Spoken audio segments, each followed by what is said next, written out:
Mindfulness is kind of a big deal in the news these days. It's a word that is thrown around by medical providers and mental health providers and people who are business leaders and educators, and it's sort of seeping into the consciousness, some 2,500 years after it was first introduced, and it's coming around again and enjoying a great renaissance. And rather simply put, mindfulness can be thought of as present moment awareness. Mindfulness can be thought of as paying attention in a certain way, paying attention on purpose to whatever's happening in this moment without judging it, without getting caught in the judging of it. We do have judging minds. You may have noticed that for yourself, that we have minds that are very busy liking some things and not liking other things. We're hardwired to like things and not like things, hardwired to judge things. So when we say paying attention without judging, it's not a matter of making the brain stop doing that, making the mind stop doing that, but rather not being invested in it, being able to see, yeah, it's just the mind doing its thing, but it's not necessarily true. And I don't have to be driven by that. I don't have to have my behavior driven by this inner world that is so mysterious to me. The mindfulness is really about looking at that inner world, becoming more comfortable with what goes on inside us, moment by moment, not just waiting for some good moment in the future, when I go on vacation, or when I retire, or when I get that car. But this moment, this is it. This is where we live. This is the only moment that we have to work with, the only moment where we can make choices about our lives, the only moment where we can make any changes. So mindfulness is about bringing attention to this moment. And then it wanders away, and then we bring it back. And then it wanders away, and we bring it back. And we do that 1,000,000 times, and that's the practice, really, quite simply.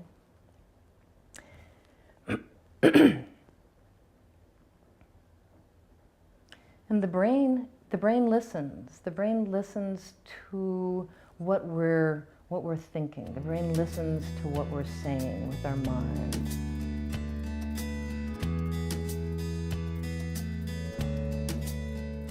The brain is a social organ, and it's an organ that changes moment by moment because of our experiences. And our experiences in our mind will change the brain. We can use our mind to change the brain by paying attention on purpose to this moment. We can start to enjoy momentary states of mindfulness, of present moment awareness, of being able to sink below the activity of the mind, the thinking and the beliefs and the memories, to be able to bring awareness below that, like dropping below the surface on a body of water into the calm place. But the awareness isn't affected. We may be aware that on the surface we're angry, but our awareness isn't angry. That energetic level is different as we drop into this moment and drop below the activity of the mind. And each time we come into this mind state, each time we cultivate this mind state by perhaps something as simple as paying attention to the sensations of the breath, each time there's a trace left on the brain of how we got there, how we got to that calm place. And each time we go down that pathway, each time we trace over that, it makes it deeper. And pretty soon we have a track in the brain. The brain starts to lay down a myelin sheath, a protective sheath around all of these neurons that have wired up together in order to get to that place. And that mindful state over time can become a trait of mind, a way of being that extends beyond the meditation cushion, that extends beyond some formal meditation practice, that can start to inform the way that we observe the world, inform the way that we perceive the world. And when we can start to separate our thoughts, what I'm thinking, from our perceptions, what I see that I believe is real, we can have freedom from thoughts that come up out of nowhere that aren't true, that bring with them emotional states, that can hijack us, that can take us into some other area that's not even real. I remember I hear a horn, and I remember a car accident that I was in years ago, and this memory comes up, and I'm flooded with the emotions. Now at that moment, either my perception is I'm in danger because I have all these emotions, and I'm going to be driven to get away from that uncomfortable feeling, or with mindfulness, those emotions still come up after I was triggered, but I quickly recognize I was triggered. Yeah, this is really uncomfortable, and this reminds me of that accident, but that's not what's happening right now. You know, right now, I'm still right here. You know, I can take a breath, I can feel these sensations, you know, they're not going to hurt me. I'm not afraid of them, you know, they're just some sensations going on in my body. Makes a big difference. It's the teeniest, tiniest thing, and it can make the biggest difference between pain and suffering. Pain we have. Pain is part of life. What we do with that pain will determine whether or not we suffer. How we relate to that pain will determine whether or not we suffer. You know, we can't not have had the experiences of our lives, but we can relate to them differently. We can't not have pain in this life, but we can relate to it differently. And that's how mindfulness can help bring peace in a world that's not so peaceful.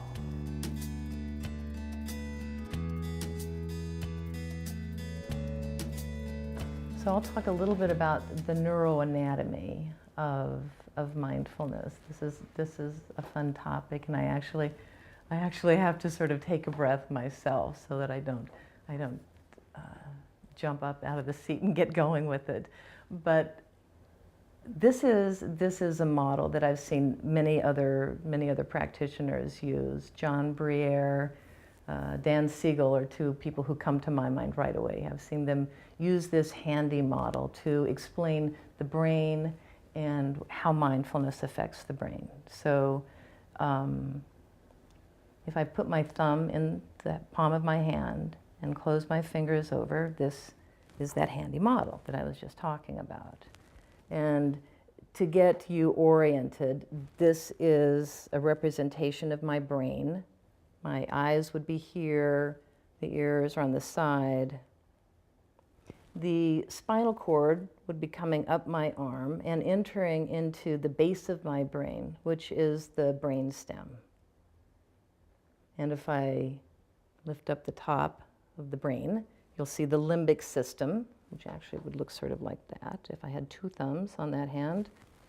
So we've got the brain stem, then the limbic system in the inside of the brain, and then folded over the top is the cerebral cortex. And this is a triune brain. It's a three-part brain. So this first part, the brain stem, is like a lizard brain. It's the most primitive part of our brain. It has to do with our physiologic state, the heart rate, the rate of breath, and it has the switch for the fight, flight, or freeze stress reaction. So that's the lizard. The next part of the brain, the limbic system, developed about the same time that mammals developed. So this part of the brain acts more like a hamster, or that little squirrely guy in the Ice Age movies. This part of the brain developed, again, with mammals. It has to do with memory, with emotions, with attachment, making meaning of things in our world. So this limbic part of the brain, you know, this little hamster that's sort of, calling the shots is determining whether or not we're safe. What is the meaning of something that just happened? Are relationships safe? Is attachment a safe thing to do or not? That's all controlled by this part of the brain. Now, it's not to say that this is all of the control. The brain works together. It's more integrated than I'm making it sound. But these are sort of the big jobs of these parts of the brain. We want them to be more integrated. We'd really rather not having the squirrel drive the bus. And so often that's the case, because there's no cerebral cortex so far. I'm still talking about attachment, relationships, memories, making meaning, whether or not we are freaking out with a stress reaction. There's no thought yet that has gone on. And so often that's the way it is. There's no thought that goes on. We just, react from one thing to another. We make meaning, we say that's bad, and then we react to it. And it wasn't the mellow squirrels that lived. It was the scared, little squirrels that evolved, that lived to pass on their genes. So we're not hardwired with the squirrel that was lying on a rock in the sun. Those guys died. We're hardwired, with a freaky little squirrel that's always looking for fear and, wants to run away. So that's just part of the deal. So then the next part of the brain developed much later with primates, with a lot of the sea mammals, some birds. So this is the thinking part of the brain. The back part of my hand would be like the back part of the cerebral cortex where information is coming up from the body. Around the middle is the part of the brain that has to do with moving. And then the front part of the brain has to do with executive function, with thinking, with concepts, with ideas, with attention, intention, consciousness making. This part of the brain we want to be in control. And what you can see about this part of the brain, and this is the prefrontal cortex. As we're getting farther and farther down, my fingers in the middle of the brain, we're talking about the part of the brain that's sort of right behind the forehead, the medial prefrontal cortex. And this part of the brain that you can see, what's different is that it touches the limbic system, it touches the brain stem. So it's the only part of the brain that can really have an effect on these other parts. It can calm down the squirrel and keep the squirrel from telling the lizard, to flip the switch where, we start into whatever our automatic response is to scary things, which is usually either to run away, to fight, or to freeze. So that fight, flight, freeze reaction is very important, and it saved our lives many times. But in this culture, we tend to have this low-level, unnoticed stress pool that we live within. We have this low-level stress that we're constantly dealing with, and we constantly have a little bit of this aggravation. The lizard is waiting, the squirrel is waiting, to flip the switch.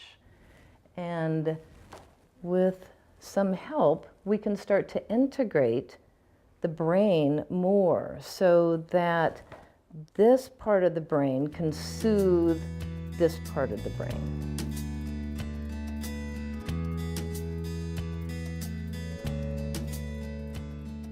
And the studies on mindfulness that have gone on, especially in the last decade, there has been tremendous research. Mindfulness meditation, mindfulness awareness. These are big deals in neuroscientific research and the field of neuroplasticity, the way that the brain changes with experience moment by moment. So a lot of these studies using functional MRIs to observe the brain at work are finding that the part of the brain that's the most activated during mindfulness meditation, and the part of the brain that actually grows, that they have seen significant changes in the amount of gray matter, in the number of cells in this part of the brain after an 8-week class, like MBSR. The part that grows the most is this part right here, what would be represented by the fingernails of my middle fingers. The part that is the most integrative, the part of the brain that touches the limbic system and the brainstem the most. This is the part of the brain that can calm down, that can give us pause, that can allow us to stay present when uncomfortable emotions arise, when something happens in our environment that we weren't expecting, when something takes us by surprise.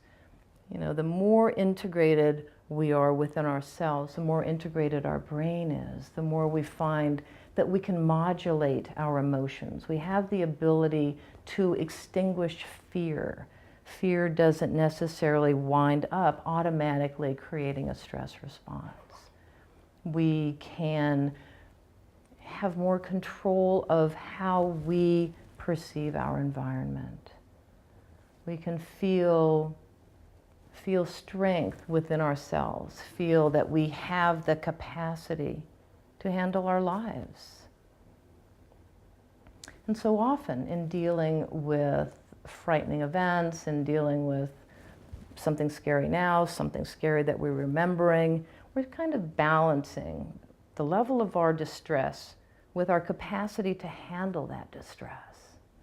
And if the distress overwhelms us, we have to escape. We have got to find a way out. And people do whatever they need to do in order to not feel that. And with these skills, with this practice, what we find is that we can gradually increase our capacity to handle the distress, because we learn that it's okay. I can feel this. This moment is not comfortable, but I can feel it, and I know it's going to change because everything changes. And instead of being driven by an uncomfortable inner feeling, I can just feel this inner feeling and be sort of curious about, wow, what does that feel like? And the more that we have the capacity to handle distress, then the more balanced we are. And with the capacity, what we find is that whatever we thought was so scary in the distress, maybe it's not so scary. Maybe it's not gonna be the same this time. It's not gonna be as frightening as it was when it happened to us the first time. So with the capacity, we find that our distress lessens. And we can experience more balance of mind, more equanimity, which is one of the traits that is the result of mindfulness practices.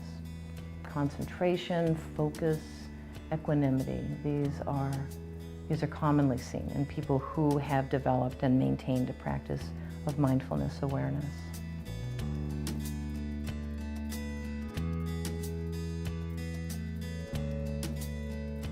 The question is, what do we do with anger? You know, what about in day to day, and people just annoy you? And there are different ways that anger arises. You know, there may be something that happens, I'm driving down the street and somebody cuts me off, you know, and I'm scared and then I'm mad. So there's that. And one way that, so if I'm not mindful, if I've never taken a class in how to pay attention, which is unfortunate that we don't teach our children how to pay attention, that we just tell them all the time, pay attention, but nobody ever talks about how do you do that really? You know, let's practice that. So let's say I've never taken a class in paying attention and somebody annoys me. Well, I'm just annoyed. You know, I'm pissed off. I've got, you know, my heart is going faster, my breath is shallow, you know, maybe, you know, I'm getting ready to do something, you know, my face is all crying. I'm prepared to run away or fight, even if I don't need to. That's what happens. The switch is flipped and it's sort of all or none. And then I act however I'm going to act. I want to teach them a lesson. Oh, I want to get away from whatever it is, you know. But now I'm in the game. You know, I'm going for this wild ride wherever these emotions take me. And my behavior will depend on a million things. You know, how I was brought up, what was my genetic makeup coming into the deal. You know, what have been my experiences from birth until now that have shaped my brain. So I react to that anger, And it may be a very unskillful way. I may take that anger out on somebody else, and then they take it out on somebody else, and that's how it goes. That's life. Now, if I've taken some classes in mindfulness and the same thing happens, what I may notice is I still am, clenched up, and I'm white-knuckled on the steering wheel, and I have this stuff going on in my body, and I notice, oh, here's this. Here's a stress reaction. I can feel this in my body as a stress reaction, and that gets my attention. And, I've already figured out that I don't really need to run away or fight, or I would have done that. If this was really life-threatening, I wouldn't be here mindfully processing this anger that has bloomed in me, that has come alive. And now I'm aware. I'm angry. This happened. I didn't expect it. This has nothing to do with the driver of the other car. Who knows? Maybe they're a bad driver. Maybe they're in a hurry to the hospital. Whatever. It doesn't matter. What matters to me is me. My experience right now. And what can I do about this? I've got this going on. This is uncomfortable. I'd really like to, get back to, listening to NPR. And, I was having a great time. So one of the things that I know I can do, I've already dropped in. I've already paid attention to my body. I'm already listening to the messages. So I've kind of hooked up my mind and body. I've got these thoughts, I've got these feelings. And I can start paying attention to my breath. I can choose, where am I going to let my attention go? I'm going to let my attention go to my breath, because I can only breathe now.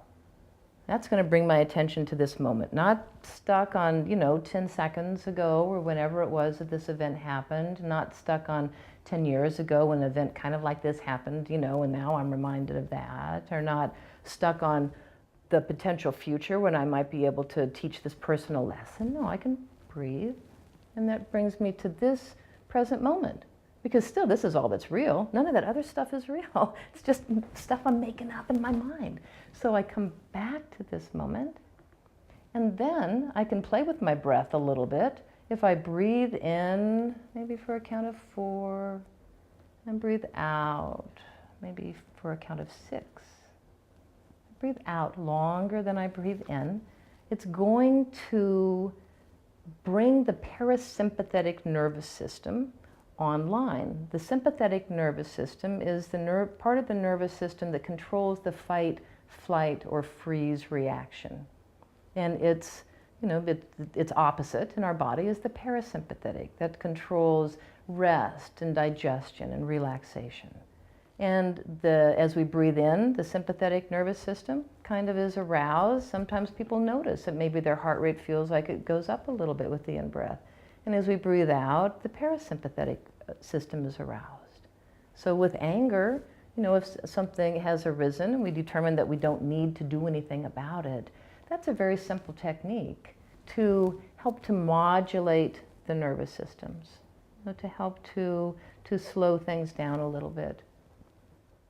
That in itself, the changing of the breathing in slower than breathing out, that's not mindfulness. That's just a fun technique to help calm down an aggravated system. The mindfulness was the part of just accepting it.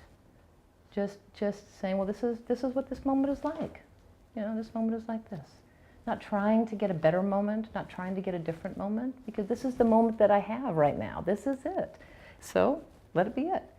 And that's another big part of the training with mindfulness meditation, a big part of the brain changes, that willingness to accept this moment, however it is, especially the moments that I don't like. We are hardwired to approach things that we like and to avoid things that we don't like. We're hardwired. We want to get the carrot and get away from the stick. And what mindfulness is helping us develop the capacity for is just accepting that some moments are full of carrots and some moments are full of sticks. But we don't have to run away. We can just let this moment be as it is. And that acceptance helps us to stay open. And that acceptance, that turning towards life, however it is, turning towards, saying yes to our own life, however that life is arising. That's something else that they have shown comes with mindfulness meditation. They have shown on brain scans that the part of the brain, when we go back to this medial prefrontal cortex, the right part of that brain tends to be more towards going towards. The right medial prefrontal cortex brings us towards novel situations. And the left side tends to make us want to avoid novel situations. We want to resist them. We want to say no. So this is another outcome of practicing mindfulness, is this tendency to turn towards life, however it is. And knowing, one thing that it helps to know is it's not going to be like that for very long, no matter what it is. If this moment is wonderful and joyous and ecstatic, great. It's not going to last long. Enjoy it. And if this moment is full of, the sorrow of the world, it's not going to last long either. And there's something profound to be had in feeling that sorrow, in letting that move through us as well. It's part of the human condition. Naomi Shihab Nye, in a beautiful poem titled Kindness, says that we only know kindness as the deepest thing when we see that sorrow is the other deepest thing. And it's only then that kindness makes any sense. And I think it's so true that being able to embrace the full catastrophe of our lives gives us a depth and a richness to our moments that isn't possible if we only want the good ones. Because if we turn away from the bad ones, we're going to wind up turning away from the good ones too. Because you just can't say no to one thing without saying no to everything.